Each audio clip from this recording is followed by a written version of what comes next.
एक कंपनी है जो चाहे तो 15,000 रुपए का फोन कल ही लॉन्च कर सकती है।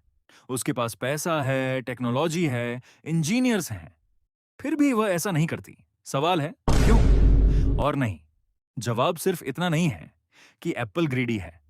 इसके पीछे एक ऐसी स्ट्रैटेजी है जिसने इस कंपनी को दुनिया की सबसे वैल्यूएबल कंपनीज में शामिल कर दिया।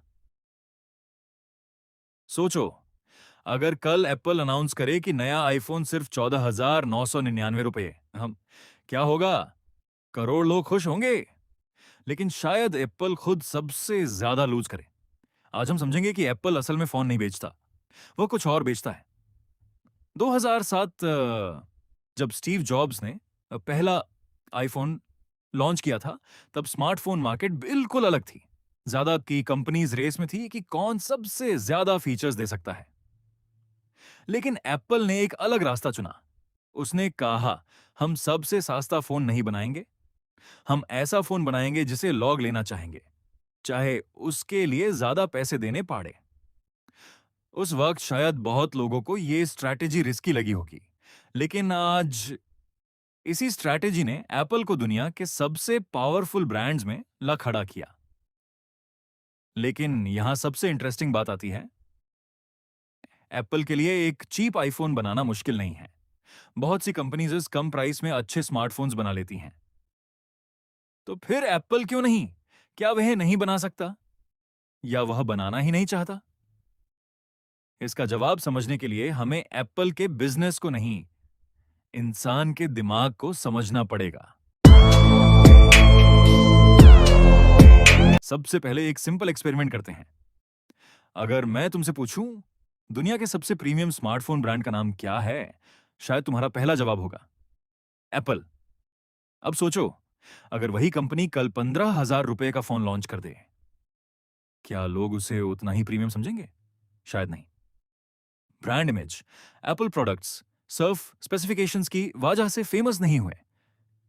एप्पल ने सालों तक एक इमेज बनाई है, limited models, premium design, simple software और एक ऐसा एक्सपीरियंस जो लोगों को अलग फील कराता है। इसी वजह से एप्पल कभी प्राइस वॉर में नहीं उतरता। जब दूसरी कंपनीज डिस्काउंट देती हैं, एप्पल अपनी वैल्यू बचाता है। Third, psychology. अब बात करते हैं साइकोलॉजी की।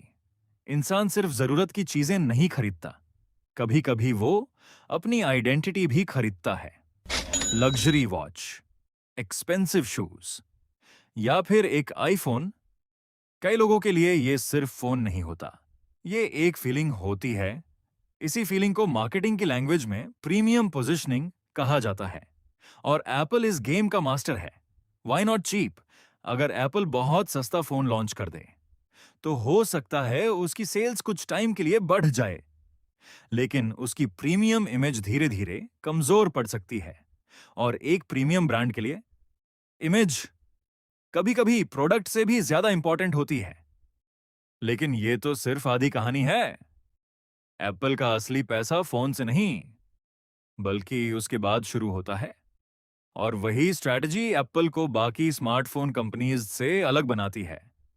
दी इकोसिस्टम। सोचो, तुमने एक आईफोन खरीदा, कुछ महीनों बाद तुम्हें एयरपॉड्स पसंद आ गए, फिर एप्पल वॉच, उसके बाद मैकबुक, और धीरे धीरे तुम्हारी फोटोज, फाइल्स और बैकअप्स आई क्लाउड पर चले गए। अब एक सवाल, क्या इतनी सारी चीजें यूज करने के बाद किसी और ब्रांड पर स्विच करना उतना ही आसान होगा? शायद नहीं। इसी को कहते हैं इकोसिस्टम। एप्पल सिर्फ एक प्रोडक्ट नहीं बेचता, वो एक कनेक्टेड एक्सपीरियंस बनाता है। The real business. बहुत लोग सोचते हैं एप्पल सिर्फ आईफोन बेचकर पैसे कमाता है, लेकिन असल कहानी उससे भी बड़ी है। जब यूजर्स ऐप स्टोर से ऐप्स खरीदते हैं, या आई क्लाउड स्टोरेज लेते हैं, या एप्पल म्यूजिक और दूसरी सर्विसेज यूज करते हैं, तब कंपनी को बार बार रेवेन्यू मिल सकता है। यानी एक कस्टमर सिर्फ एक बार फोन नहीं खरीदता, वो सालों तक एप्पल के इकोसिस्टम का हिस्सा बन सकता है। कंपटीशन, इसका मतलब यह नहीं कि दूसरी कंपनीज खराब फोन्स बनाती हैं। एंड्रॉइड मार्केट में बहुत ब्रांड्स कम दाम में शानदार फीचर्स देते हैं, लेकिन एप्पल का फोकस अलग है। उसका टारगेट हर कस्टमर नहीं, बल्कि वो कस्टमर है जो प्रीमियम एक्सपीरियंस के लिए ज्यादा पैसे देने को तैयार हो। हर कंपनी अपनी स्ट्रैटेजी चूज करती है और एप्पल ने प्रीमियम स्ट्रैटेजी को अपनी पहचान बना लिया। कंक्लूजन, तो एप्पल चीप फोन इसलिए नहीं बनाता क्योंकि वो बना नहीं सकता, बल्कि इसलिए क्योंकि उसका business model premium brand, loyal customers और इकोसिस्टम पर बेस्ड है। कभी कभी सबसे बड़ा प्रॉफिट सबसे ज्यादा प्रोडक्ट्स बेचने से नहीं, बल्कि सही कस्टमर्स को सही एक्सपीरियंस देने से आता है। अब तुम बताओ, अगर कल एप्पल 15,000 रुपए का आईफोन लॉन्च करे, क्या तुम्हें लगता है उसका ब्रांड और भी स्ट्रांग होगा या उसकी प्रीमियम इमेज को नुकसान होगा? अपनी ओपिनियन कमेंट्स में जरूर बताना। और अगर तुम बिजनेस, टेक्नोलॉजी और दुनिया की सबसे इंटरेस्टिंग स्ट्रैटेजीज को सिंपले हिंदी में समझना चाहते हो, तो चैनल को सब्सक्राइब करो, क्योंकि अगली वीडियो में हम जानेंगे नाइकी एक जोड़ी शूज बनाने में कितना खर्च करता है और हमें कितने में बेचता है। ट्रस्ट मी, उसके नंबर्स देखकर तुम हैरान रह जाओगे।